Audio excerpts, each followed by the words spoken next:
शब्दार्थ सह वह उच्चकाशे अद्भुत हो गया। धवल उदरः सफेद तथा बड़े पेट वाला।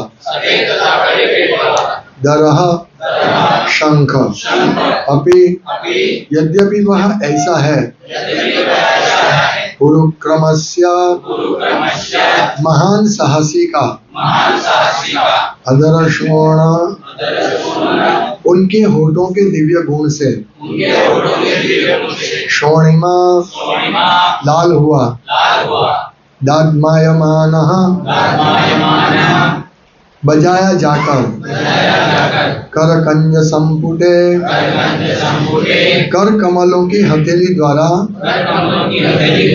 पकड़ा जाकर। यथा जिस तरह अब्जखंडे कमल दंडों से। कलहंसः सुंदर हंस। उत्स्वनः जोर से शब्द करता। अनुवाद श्वेत तथा मोटे पेंदे वाला शंख श्री भगवान के हाथों द्वारा पकड़ा जाकर तथा उनके द्वारा बजाया जाकर ऐसा लग रहा था मानो उनके दिव्य होठों का स्पर्श करके लाल हो गया हो। ऐसा प्रतीत हो रहा था मानो कोई श्वेत हंस लाल रंग के कमल दलों के बीच खेल रहा हो। तात्पर्य श्री भगवान के होठों के स्पर्श से श्वेत शंख की लालिमा आध्यात्मिक महत्ता की सूचक है। श्री भगवान की पूरे के पूरे आत्मा है और भौतिक पदार्थ इस आध्यात्मिक अस्तित्व का अज्ञान है। वस्तुतः आध्यात्मिक प्रकाश में पदार्थ नाम की कोई वस्तु नहीं है और परमेश्वर श्री कृष्ण के स्पर्श मात्र से यह आध्यात्मिक अनुभूति तत्काल हो जाती है। श्री भगवान जगत के कण कण में व्याप्त हैं और वे किसी में भी अपनी उपस्थिति प्रकट कर सकते हैं। श्री भगवान के प्रगाढ़ प्रेम तथा भक्तिमय सेवा से या दूसरे शब्दों में श्री भगवान के आध्यात्मिक स्पर्श से प्रत्येक वस्तु उसी तरह लाल हो जाती है जिस प्रकार श्री भगवान के होठों में लगा शंख। परमहंस अर्थात अत्यंत बुद्धिमान पुरुष आध्यात्मिक आनंद रूपी जल में कलहंस के समान है जो श्री भगवान के चरण कमलों से नित्य अलंकृत होता रहता है। ओम ज्ञानतिमिरान्धस्य ज्ञानञ्जनशलाकया चक्षुरुन्मिलितं येन तस्मै श्रीगुरवे नमः। नाम श्रेष्ठं मनुमपि शचीपुत्रम् अत्र स्वरूपं रूपं तस्याग्रजं रूपिणादिर्गोष्ठीं राधाकुण्डं गिरिवरमहो राधिका माधवं सम्प्राप्य यस्य प्रतिपि कृपया श्रीगुरुं तं नतोऽस्मि। वन्देऽहं श्रीगुरुं श्रीयुगपदकमलं श्रीगुरुं वैष्णवं श्रीरूपं साग्रजातं सर्वभूतानां तं सजीवं साद्वैतं सावधूतं परिजनसहितं कृष्ण चैतन्य देवं श्री राधा कृष्ण पादं सहगणललिता श्री श्री कृष्ण चैतन्य प्रभु नित्यानंद श्री अद्वैत गदाधर शिवासादि गौर भक्त वृंद। हरे कृष्णा कृष्णा कृष्णा हरे हरे हरे राम राम राम हरे हरे। हरे कृष्ण।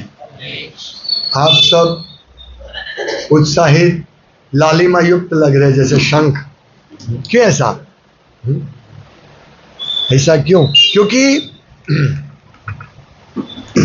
क्योंकि आपके साथ भगवान का स्पर्श हुआ है। जब हम भगवान का नाम लेते हैं, भगवान की लीलाएं सुनते हैं, भागवतम सुनते हैं, भगवत गीता सुनते हैं या पढ़ते हैं तो हमारा संपर्क सीधे भगवान से होता है। और इसीलिए शंख कैसा था? सफेद था, श्वेत, लेकिन वो लालिमा युक्त हो गया। भगवान के होठों के स्पर्श है और भगवान के जो हस्त कमल है वो भी कमल, ऐसे कमल जैसे है, लालिमा युक्त। कितने सुंदर होंगे। और उनके पकड़ने से पूरा शंख ये हो गया। तो ऐसा ही है। हम देखते हैं जो अभक्त लोग होते हैं, कितने भी धनी होते हैं, फिर भी अभक्त होते हैं। उनको उनमें कोई ये नहीं होता है तेज, बाह्य तेज और आंतरिक तेज कुछ नहीं होता है, वो हमेशा संसार दावाग्नि में जले रहते हैं, है ना। आज मैं अभी आया इधर अंदर तो इतना उत्साह से कीर्तन चल रहा था। अभी यही प्रभु जी या कीर्तन, क्योंकि उनको कृष्ण का स्पर्श है, इसीलिए वो कीर्तन में वो लालिमा युक्त ये है, आभा है, उसमें उत्साह है कि नहीं। यही कोई पैसे वाले को दे देंगे तो भाई इधर आओ 5,000 रुपया देंगे आप कीर्तन करके चले जाओ, तो ऐसा नहीं होगा, है कि नहीं। जैसे अभी इलेक्शन गया तो सब पार्टी वाला अपना अपना ये सभा भरते हैं, और सभा में तो बुलाना पड़ता है, भाई आओ आओ आओ, पैसा देंगे हम, तब जाते हैं। तो उसमें कोई ये नहीं होता है, कितना भी बड़ा भाषण करे, लेकिन उसमें कुछ ये नहीं होता है, न तो श्रोता में न तो वक्ता में कोई तेज नहीं रहता है कि नहीं। लेकिन हमारा भक्त जो है थोड़े ही समय से भी कृष्ण कॉन्शियसनेस में लगा जुड़ा है, तो उसमें पूरा तेज होता है, आंतरिक बाह्य दोनों तेज होता है। जो मुंह पे तो तेज होता है। एक बार प्रभुपाद बता रहे थे कि पादरी लोग, एक बार पादरी ने प्रश्न पूछा कि आपके स्वामी जी, आपके जो शिष्य है उनके मुंह पर तेज कितना है, तेज दिखता है। और प्रभुपाद कहते हैं कि जब भक्त लोग मुंडन पूरा क्लीन शेव करके धोती कुर्ता पहनते हैं तो जैसा लगता है कि वैकुंठ दूत आए हैं, है ना। और ऐसा ही है, सही बात है। भक्त, क्योंकि बाह्य रूप से भी ऐसा लगता है जब भक्त क्लीन शेव करके है, लेकिन अभी क्या हो रहा है कि धीरे धीरे कृष्ण का टच कम होके है, ये चश्मा ये इस पे मत रखिए, धीरे धीरे कृष्ण का टच ये होकर अभी ये मायावादी लोगों का संग और फिल्मों का संग होके है, ये फिल्म का गाना ये सब आता अपना मंदिर में आ जाते हैं, तो फिर धीरे धीरे वो वैकुंठ दूत जैसे नहीं दिखते, लालिमा युक्त कम हो जाती है। मैं देखता हूँ अभी लोग दाढ़ी बढ़ाते हैं, दाढ़ी बढ़ाते, बाल बढ़ाते, लगते कि हम अच्छा स्मार्ट लग रहे हैं, लेकिन तेज में वो लालिमा नहीं है उनके चेहरे पर वास्तव में।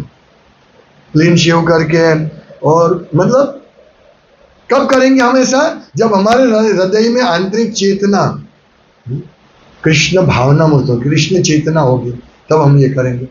इसीलिए हम लोगों को यही करना है कि कृष्ण के संग बढ़ाए हम ज्यादा से ज्यादा। हम गृहस्थ भक्त हैं, इसीलिए आप प्रश्न कर से मतलब हम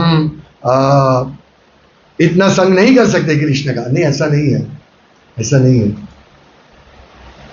हमारे परम पूज्य भक्तिगत महाराज के एक प्रवचन आया था, 16 माला करे या 64 माला करे। उसमें एक बहुत सुंदर बात महाराज ने बताई। भक्ति सिद्धांत महाराज कहते थे, क्योंकि भक्ति सिद्धांत महाराज ने कहा था 64 माला, 1,00,000 माला, 1,00,000 जप करना है, भगवान के नाम का जप करना, 1,00,000 यानी 56 माला होती है ऐसे, पर 64 में 1,00,000 हो जाता है, 1,00,000 से थोड़ा ज्यादा होता है।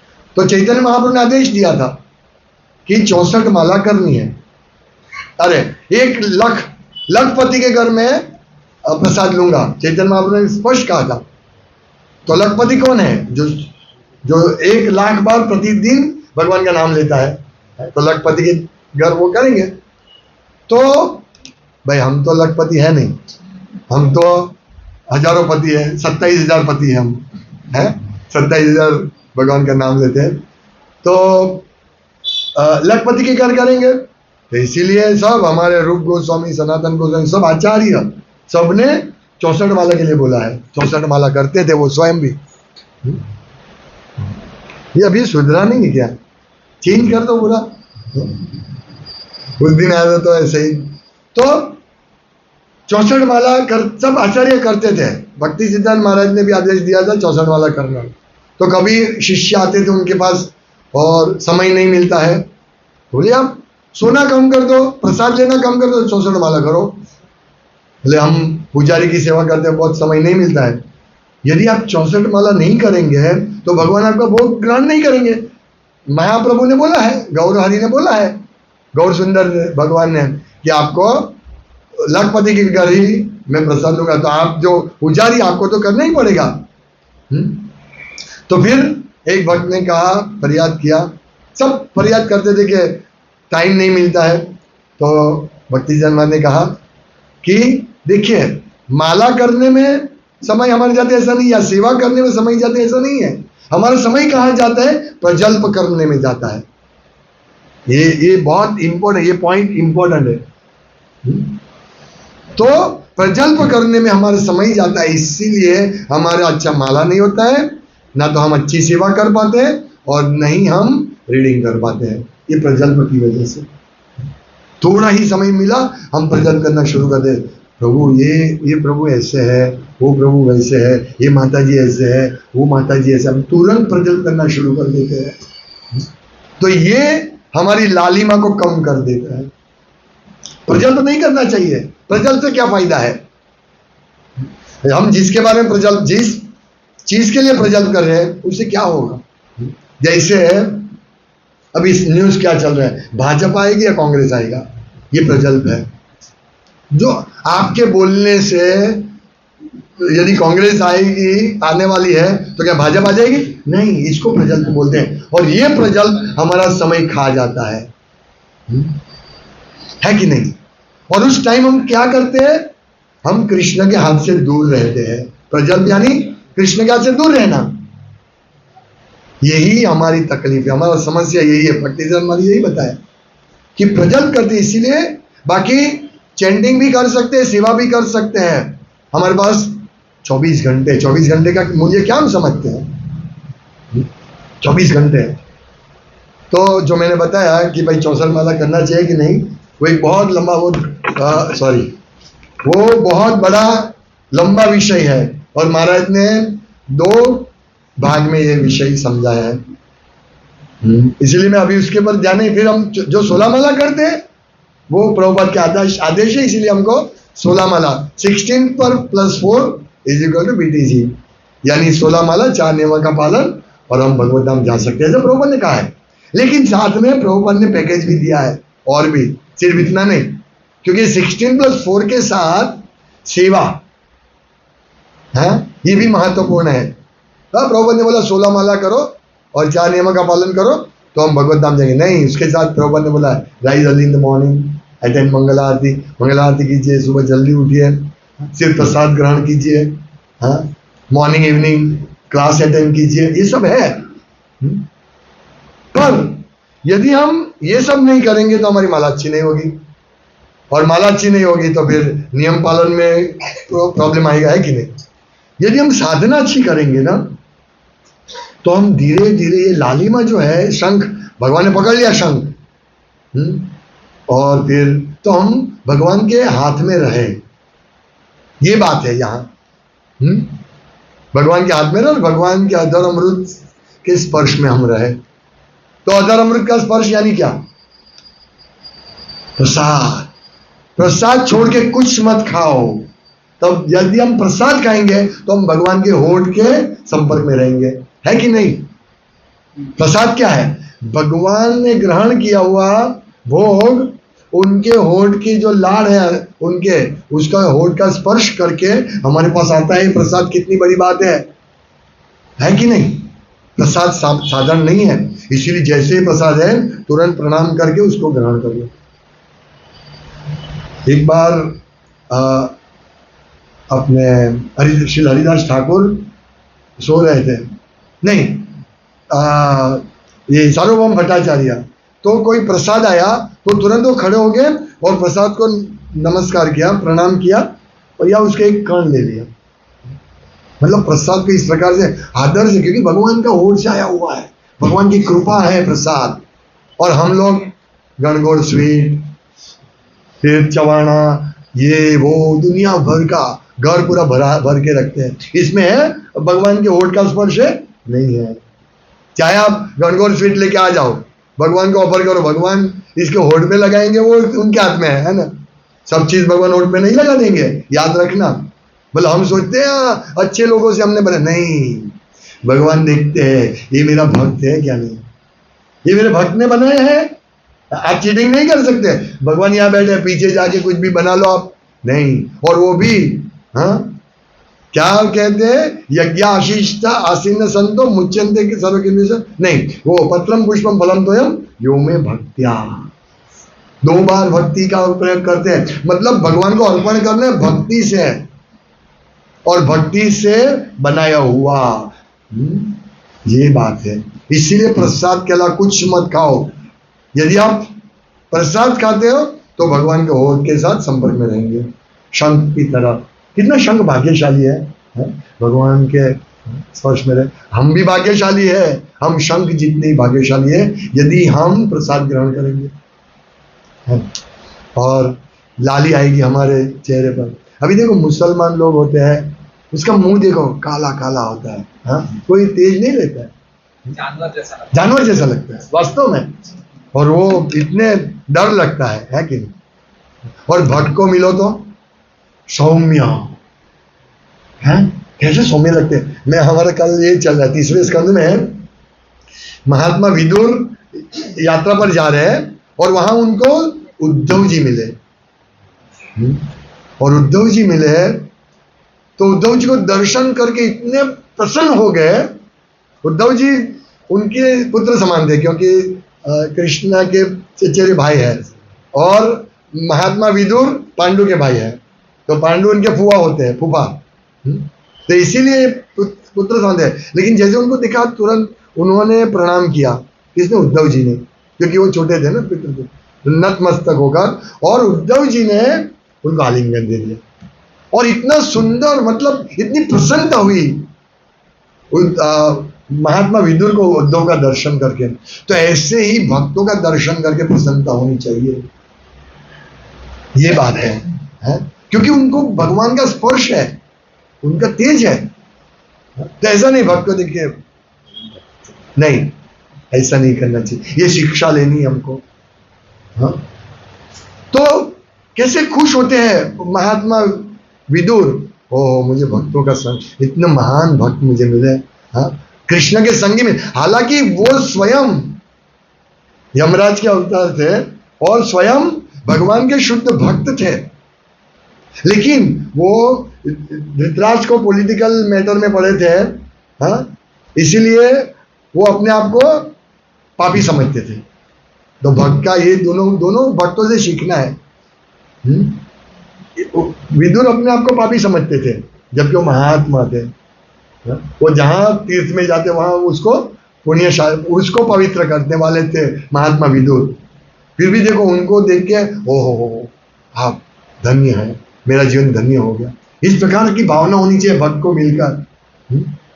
हमारे तो ईर्ष्या हमारी इतना है हृदय में, हमारा मन इतना दुष्ट है कि हम चाहते हुए भी, हमारी बुद्धि चाहते हुए भी मन इतना दुष्ट है, नहीं ये भक्त ऐसा ही है, वो इसको ज्यादा संग मत करो ये भक्त का, ये हमारी चेतना हो जाती है कि नहीं। हमें इससे बचना है। ये मन बहुत दुष्ट है, मन ही सब करवाता है। हम जो ये भक्त ऐसा है, वो भक्त ऐसा नहीं, अपना मन ऐसा है। हमारा 6 डे सेशन हुआ तो मैंने मन का विस्तार से व्याख्या किया था। मन कैसा है, देखो मन क्या है मालूम है, उसको कुछ काम काज नहीं, कुछ काम नहीं है, वो कुछ काम नहीं करता मन, बस बैठ के ऐसे ही देखता रहता है, बस कुछ नहीं करता। वो देखता भी अपनी आंख से नहीं, वो अपनी इंद्रियों से, मतलब हमारी, ये हमको जो शरीर मिला है वो मन को शरीर से कोई मतलब नहीं, लेकिन हमारी इंद्रिय का उपयोग करके हमको बर्बाद करने बैठा है, हमारा शत्रु बन के बैठा है।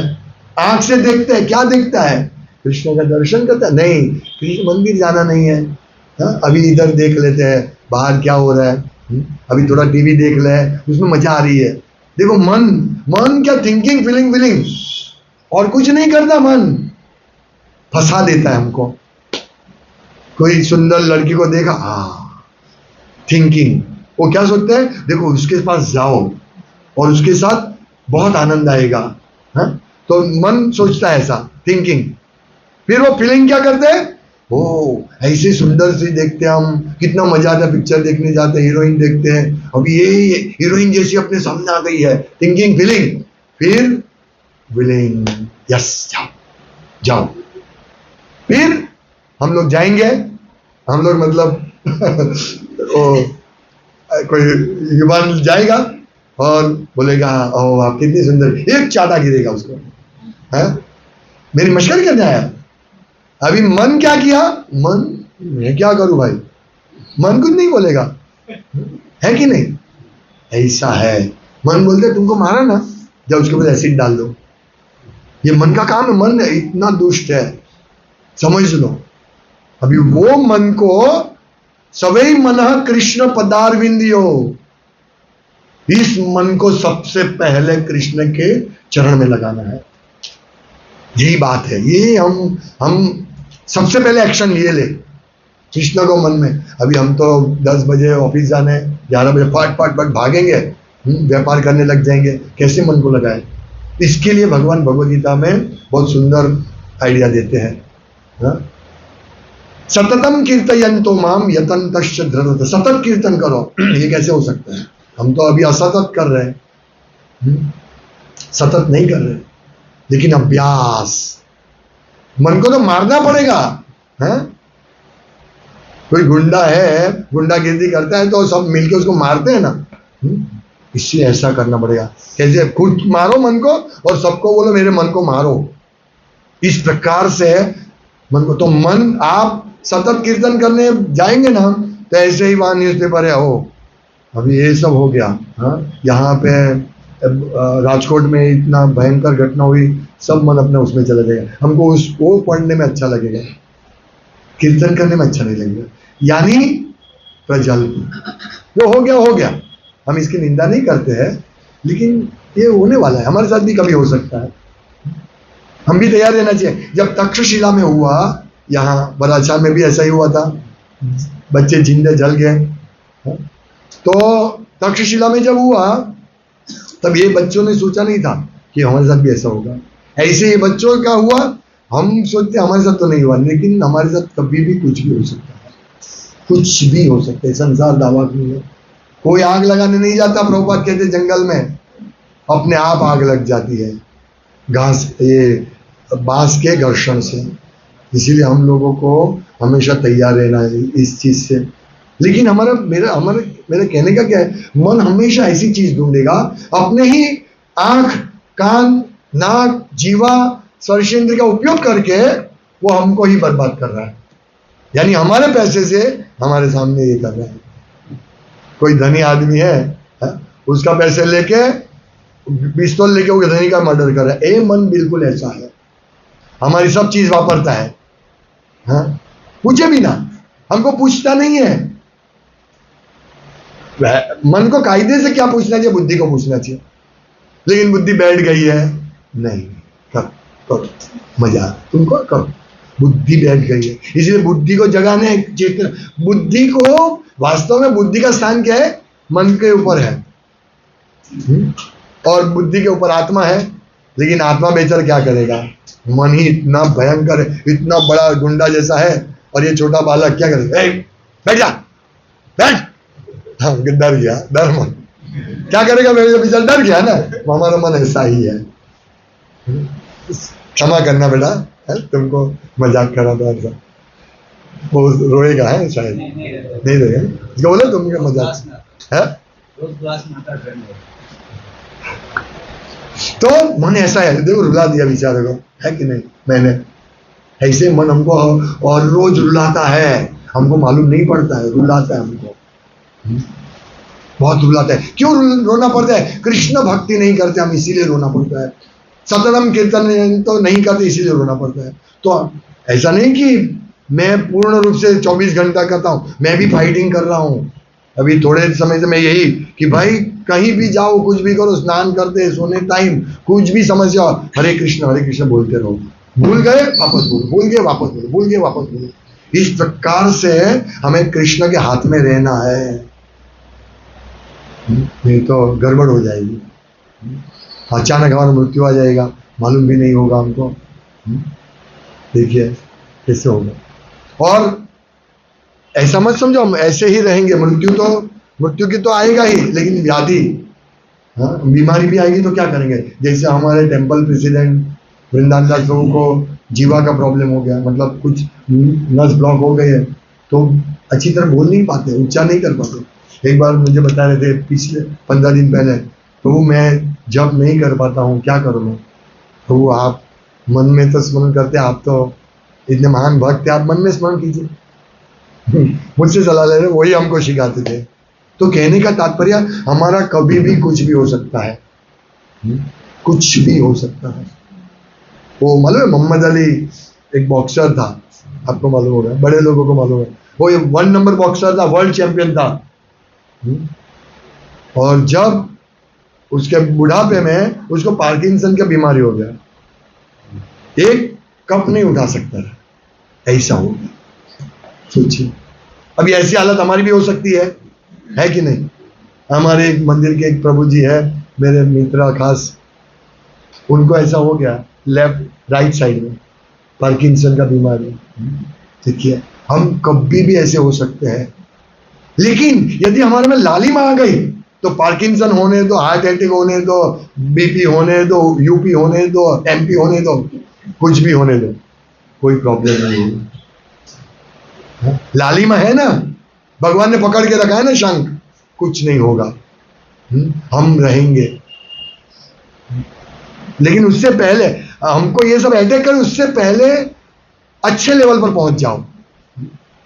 जैसे बाढ़ आती है, तो बाढ़ आती है, अभी 2002 में एक में जब भी बाढ़ आई, तो सबने फर्स्ट फ्लोर नहीं था तब, हमारे जय केशव प्रभु के वहां फर्स्ट फ्लोर नहीं था, ऊपर टेरेस ही थी सीधी, तो लोग टेरेस पे चढ़ गए। टेरेस पे भी पानी, इतने गले तक पानी था। सबने एक दूसरे का हाथ पकड़ के हरे कृष्णा बोलना शुरू किया।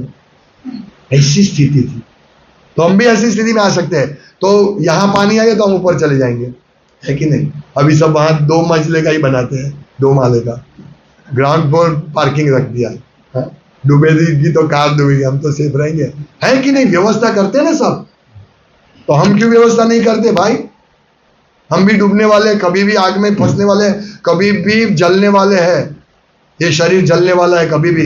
ऐसे तो प्रतिक्षण संसार दावाग्नि में जल रहा है। दुखालय में शाश्वतम, करोड़ों रुपया है, जल रहा है। क्या करेंगे पैसे को? क्या करेंगे? कुछ नहीं कर सकते। फिर भी हम पैसे के पीछे है, बाहर के खाने के पीछे है, कपड़े के पीछे है, फैशन के पीछे है, सब हमको कोई काम का नहीं है उसके पीछे। और विशेष करके प्रजल्प के पीछे है। बहुत मजा। बोलो बोलो बोलो बोलो बोलो, उसकी बात करें, बोलो बोलो, ये हम इसके पीछे, प्रजल्प के पीछे। बहुत मधुर लगता है ना, बहुत मधुर लगता है। हमारे यहाँ वो माता जी, ये लेक्चर में मैंने बताया था पहले भी, आगे भी हमारे, कि मेरे धर्मपत्नी ने बोला सब लोग जो भी सेवा करते हैं कुकिंग में, सेवा करो, कृष्ण का नाम लो। हाँ ठीक है माता जी, 5 मिनट लेते, फिर दूसरी क्षण तुम्हारी सास कैसी है, तुम्हारी बहू कैसी है, तुम्हारी ये कैसी, मतलब डिफिकल्ट है।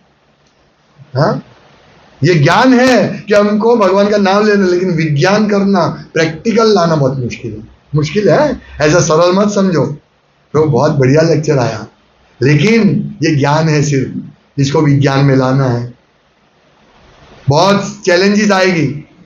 अभी मैं अरविंदाक्षर सभा में एक समस्या के पीछे दौड़ रहे हैं, तो बिल्कुल माला करना मुश्किल हो जाता है। सतत वो विचार, तो मैं वही सोचता कि मृत्यु के समय क्या होगा। इसीलिए भगवान के हाथ से दूर नहीं जाना है, यही हम लोगों को बहुत ध्यान रखना है। और कितना यहां लिखते हैं कि ऐसा प्रतीत हो रहा था मानो कोई श्वेत हंस लाल रंग के कमल डंडों के बीच खेल रहा हो। कितना सुंदर दृश्य है, दृश्य कितना सुंदर है। ऐसा दृश्य हमको ये भौतिक जगत में नहीं मिलेगा। लेकिन प्रभुपाद कहते हैं कि वास्तव में देखा जाए तो ये भौतिक जगत में कुछ भी भौतिक नहीं है, सब आध्यात्मिक है। स्थावर जंगम देखे ना देखे तार मूर्ति, सर्वत्र है तार इष्ट देव स्फूर्ति। जो भक्त होता है ना, वो स्थावर जंगम जो भी कुछ देता है, देखता है, उसमें उसको सिर्फ कृष्ण का दर्शन होता है। ये कृष्ण की शक्ति है। ये कांच क्या है? कृष्ण मिट्टी से बना हुआ है, कृष्ण की शक्ति है। सब कुछ में कृष्ण का दर्शन होगा, हमको ये देखना है। एक बार श्रील प्रभुपाद न्यूयॉर्क में शायद न्यूयॉर्क में अपने रूम के बाहर गैलरी में खड़े थे और सब देख रहे थे। तो शिष्य ने सोचा प्रभुपाद सन्यासी है तो इनको क्या रुचि है सबको देखने में। फिर थोड़ी देर के बाद प्रभुपाद अंदर आए और बोले वो जो सामने ट्रक पड़ी है ना उसमें हम रथ यात्रा करें तो। देखिए सब चीज कृष्ण के लिए वो वापरना चाहते थे। हाँ, हमको कोई ट्रक ऐसा दिखे, हाँ मेरे पास भी हो तो ट्रक या गाड़ी हो तो हम ऐसा सोचते हैं। हम ऐसा नहीं सोचते कृष्ण के लिए वापरे। ये है, इसलिए वो भौतिक चीज है। वो भौतिक चीज वो है जिसमें कृष्ण नहीं होते। प्रभुपाद कहते हैं वस्तुतः आध्यात्मिक प्रकाश में पदार्थ नाम की कोई वस्तु नहीं है और परमेश्वर श्री कृष्ण के स्पर्श मात्र से यह आध्यात्मिक अनुभूति तत्काल हो जाती है। तो हम देखिए इतना तो है, जो नए भी है या पुराने भी भक्त है, जहां भी जाते हैं कुछ तो कृष्ण का देखते ही है। मतलब कृष्ण को देखने का प्रयास तो करते हैं। पहले हमारी चेतना देखो और अभी चेतना देखो। सब अपने अपनी अनुभूति के हिसाब से अलग अलग चेतना हो सकती है। सबको ऐसी अलग अलग अनुभूति हो सकती है। कुछ ना कुछ अनुभूति तो होती है, ऐसा नहीं है। पहले दिन से भक्ति में पहले दिन जाने से वो ज्यादा पिकअप करती है।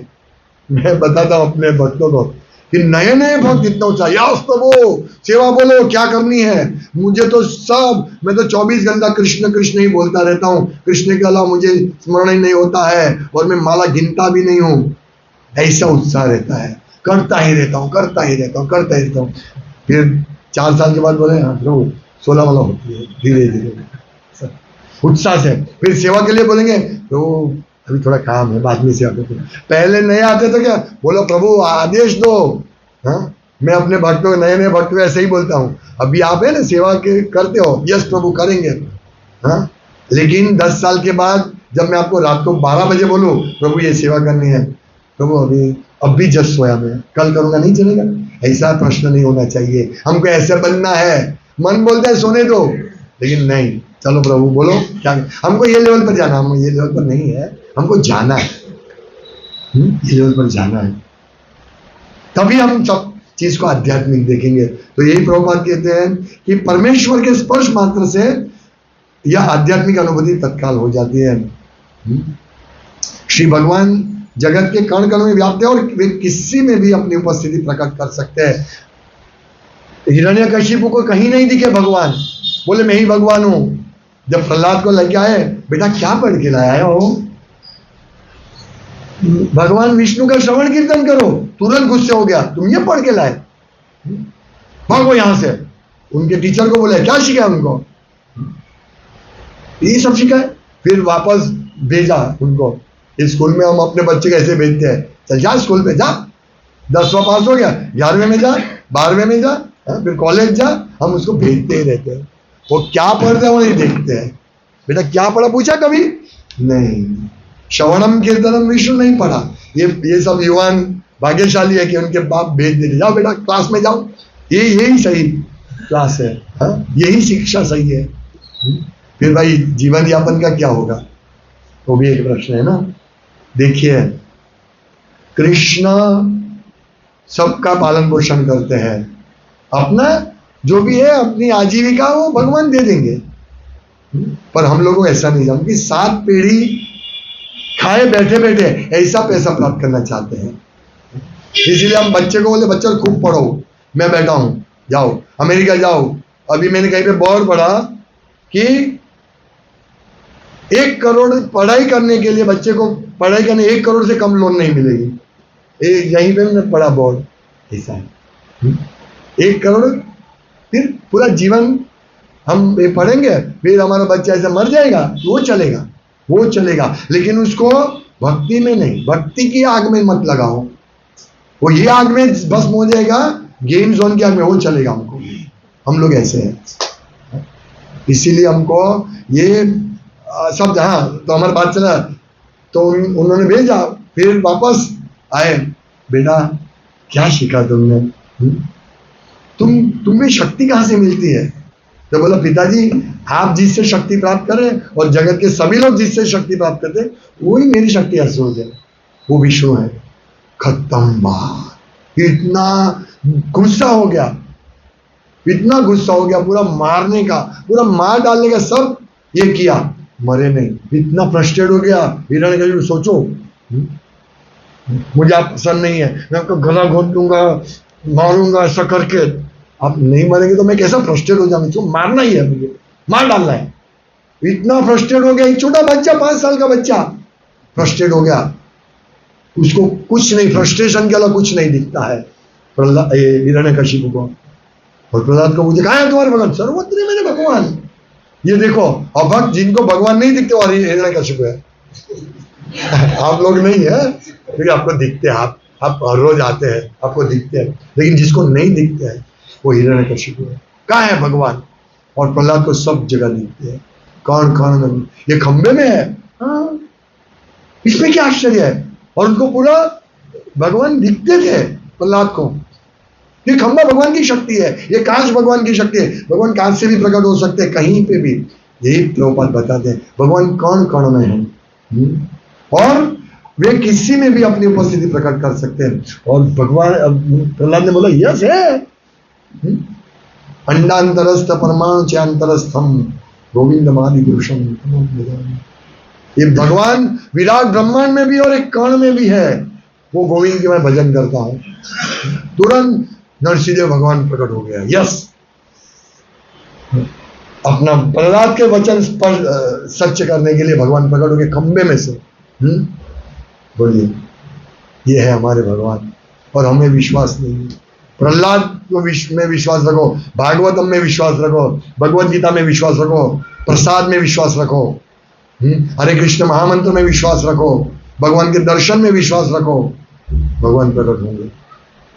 है, हमको दिखते नहीं, बस इतना ही है। तो हमको इसी प्रकार परमहंस अर्थात अत्यंत बुद्धिमान पुरुष आध्यात्मिक आनंद रूपी जल में कल हंस के समान है, जो श्री भगवान के चरण कमलों से नित्य अलंकृत होता रहता है। हम भगवान के चरण कमल की धूल में, इतनी सुंदर रज है, उसके हम आश्रित में रहे। मम जन्मनि जन्मनीश्वरे भक्तिर भवति। ऐसा हमारा ये होना चाहिए, मुझे जन्म जन्म भगवान की भक्ति से बस। और हमारा कोई न धनम न जन्म न सुंदर, कुछ नहीं चाहिए। यही हमारी एक आशा है, हमारी शरणागति, आकांक्षा, एस्पायरिंग। हम शरणागति लेते हैं ना, प्रभु मैं 16 माला करता हूँ और भागवतम 2 पढ़ लिया है, फिर दीक्षा मिलेगी, फिर मैं 10 साल के बाद भी तीसरा ही पढ़ूंगा, दूसरे के बाद आगे जाऊंगा ही नहीं। ये होता है, ऐसा नहीं। इसको शरणागति, ये रज में जाने का ये नहीं है। हाँ, हमको रज में जाना है। दीक्षा के बाद सब भक्त ऐसे सुनते हम अभी कृष्ण के शरण में ही आ गए, नहीं, मेहनत करना पड़ेगा भाई। प्रभुपाद ने at the age of 70 years इतना मेहनत किया, तो हम कैसे मेहनत करेंगे? हरे कृष्णा। किसी को कोई प्रश्न? श्रीमद् भागवतम की जय, श्रील प्रभुपाद की जय। वाञ्छाकल्पतरुभ्यश्च कृपासिन्धुभ्येव च पतितानां पावनेभ्यो वैष्णवेभ्यो नमो नमः। दन्ते निधाय त्रिणकं वदन्ति कृत्वा चकाकुशकं नित्यहं भजे। हे साधन सकल चैतन्य चंद्र चरण। हरे कृष्णा कृष्णा कृष्णा हरे हरे, हरे राम राम राम हरे हरे।